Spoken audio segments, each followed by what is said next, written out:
सत्यम परम धीमहि। श्रीमद् भगवद गीता एक मार्गदर्शक। इंद्रियों के बारे में भगवान श्री कृष्ण ने हमें क्या कहा है उसके बारे में आज हम थोड़ी सी जानकारी लेंगे। हरे कृष्ण। जीवन की सत्यता। जी हाँ, आज का यही विषय है, जीवन की सत्यता क्या है। जीवन हमें मिला है तो कुछ करने के लिए, और ऐसा कुछ करने के लिए जिससे जीवन सार्थक हो। जीवन को हम समय भी कह सकते हैं, क्योंकि जीवन जिस तरह चलते रहता है और जीवन कभी रिवर्स में नहीं जाता, अर्थात आगे ही आगे बढ़ते जाता है, उसी तरह जिस तरह समय है जो कि एक नदी की तरह निरंतर बहते रहता है। जिस तरह नदी अपने गंतव्य तक पहुंचने के पहले कभी रुकती नहीं है, वैसे ही समय कभी रुकता नहीं है। समय का कोई गंतव्य नहीं होता, समय चलते रहता है, बहते रहता है। नदी भी समुद्र तक पहुंचकर उसमें विलीन हो जाती है, उसमें समा जाती है, परंतु समय किसी भी समुद्र से जाकर नहीं मिलता, क्योंकि समय सिर्फ चलने का काम करता है। समय का कोई अंत नहीं है कि उस जगह पर जाकर समय रुकेगा। इसलिए समय को समय की बहती धारा कहा जाता है, और इस बहती धारा में, इस समय की नदी में विहार करने वाला हमारा यह शरीर है। एक नौका की तरह, जिस तरह एक नौका नदी में आगे आगे बढ़ते जाती है, उसी तरह हमारा यह शरीर इस जीवन की नदी में आगे आगे बढ़ते जाता है। शरीर कभी स्थिर नहीं रहता। जिस तरह नौका नदी के किनारे पर खूंटे से बांधने के बाद भी लहरों के आने जाने से नौका हिलते रहती है, वैसे ही हमारा शरीर हमेशा कुछ न कुछ करते रहता है जब हम जागते रहते हैं। परंतु जब हम सो जाते हैं तब हमारा बाह्य रूप से शरीर स्थिर रहता है, परंतु शरीर में अदृश्य रूप में रहने वाला हमारा मन, जिसे कि इनविजिबल कहते हैं, अदृश्य शरीर जो कि दिखाई नहीं देता, परंतु उसका अस्तित्व ना होते हुए भी है, और वह कभी स्थिर नहीं रहता। विचारों के लहरों में मन हमेशा डोलते रहता है, और इस शरीर रूपी नौका में विहार करने वाला कौन है? आत्मा, जो कि एक यात्री है। अब जीवन एक नदी है, जीवन में जो नौका है वह हमारा शरीर है, और उस शरीर में जो यात्री बैठा है वो है हमारी आत्मा। और यह आत्मा रूपी शरीर, यात्री, आत्मा रूपी जो यात्री है, वह अपने गंतव्य को, अपने लक्ष्य को निरंतर खोजते रहता है, और तब तक खोजते रहता है जब तक उसका लक्ष्य प्राप्त नहीं होता। और आत्मा का लक्ष्य क्या है? आत्मा का लक्ष्य है परमात्मा को प्राप्त करना।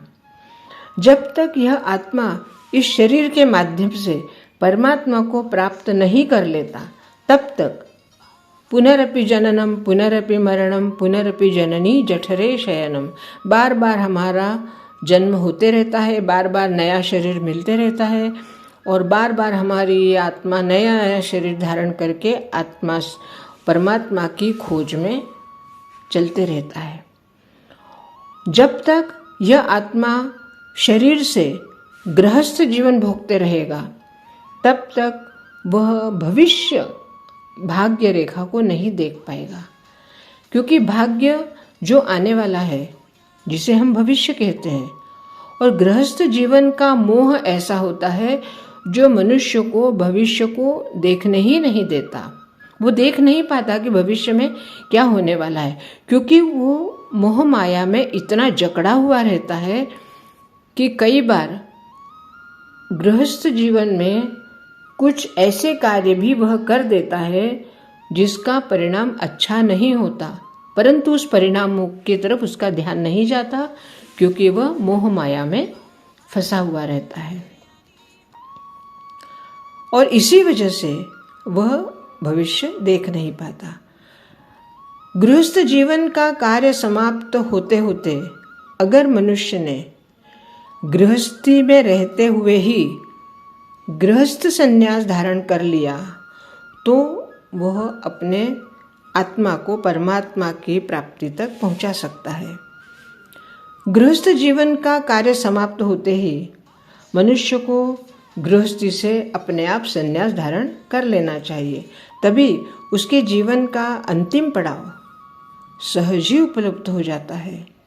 और यही इस आत्मा की शरीर से करवाने वाली योग्य तपस्या है, और इस तपस्या से ही व्यक्ति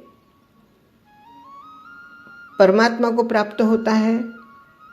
और गृहस्थ जीवन में रहकर तपस्वी जीवन जीना तपोवन में रहकर कठिन तपस्या करने से भी अधिक कठिन है। जो गृहस्थ व्यक्ति गृहस्थ में रहकर इस तपस्या को पूर्ण कर लेता है, उसके लिए मोक्ष के द्वार पहले ही खुल जाते हैं। अतः आत्मा की इस यात्रा में शरीर बहुत सहायक होता है, और शरीर की सहायता से ही आत्मा को मोक्ष की प्राप्ति होती है। हमारा अध्यात्म हमें यही सिखाता है कि इस शरीर से जितना जल्दी हो सके उतना हमें तपस्या में लीन हो जाना चाहिए, और तभी हमारी इस आत्मा को मोक्ष मिलेगा। सभी के दिमाग में जब हम बात करते हैं आपस में तो कहते हुए यही सुनाई देते हैं कि हाँ भाई, मोह छोड़ देना चाहिए, मोह में क्या रखा है, मोक्ष की तरफ बढ़ना चाहिए। ये कहते सुनते हैं, परंतु ये सब प्राप्त करने के लिए क्या व्यक्ति प्रयत्न करता है? और प्रयत्न अगर करेगा तो निश्चित ही उसको मोक्ष का द्वार मिलेगा। कई बार हमारे गृहस्थ जीवन में हम तपस्या में रहते हैं, गृहस्थ जीवन का कार्य समाप्त होने के बाद या गृहस्थ जीवन का कार्य करते करते हम अपने कर्तव्य को भगवान के चरणों में अर्पण करते जाते हैं, और हम धीरे धीरे करके भगवान का नाम लेते लेते कर्तव्य पूर्ण करने जाते हैं और मोक्ष की तरफ बढ़ते जाते हैं। परंतु हमारे पूर्व प्रारब्ध हमारे इस मोक्ष के लिए अड़चन पैदा कर देते हैं।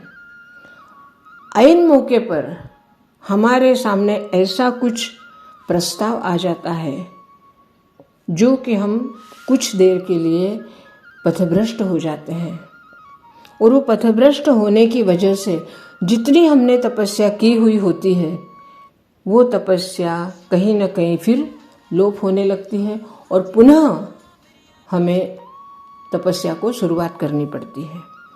और यहीं पे हमारा विवेक हमें जागरूक रखना है कि कुछ भी हो जाए, किसी भी तरह का मोह, किसी भी तरह का हमारे सामने कोई लालच, किसी भी तरह का कोई हमारे सामने कोई उपहार, कुछ भी आए, परंतु हमें अपने लक्ष्य से कभी हटना नहीं चाहिए। और इतना जब हम करेंगे तो यूनिवर्स अर्थात पूरा ब्रह्मांड हमारी अवश्य मदद करता है, क्योंकि यह आत्मा परमात्मा का ही स्वरूप है, और परमात्मा के स्वरूप को परमात्मा में मिलने के लिए ब्रह्मांड भी सहायक बनता है। आज के लिए इतना ही। बहुत बहुत धन्यवाद। हरे कृष्ण।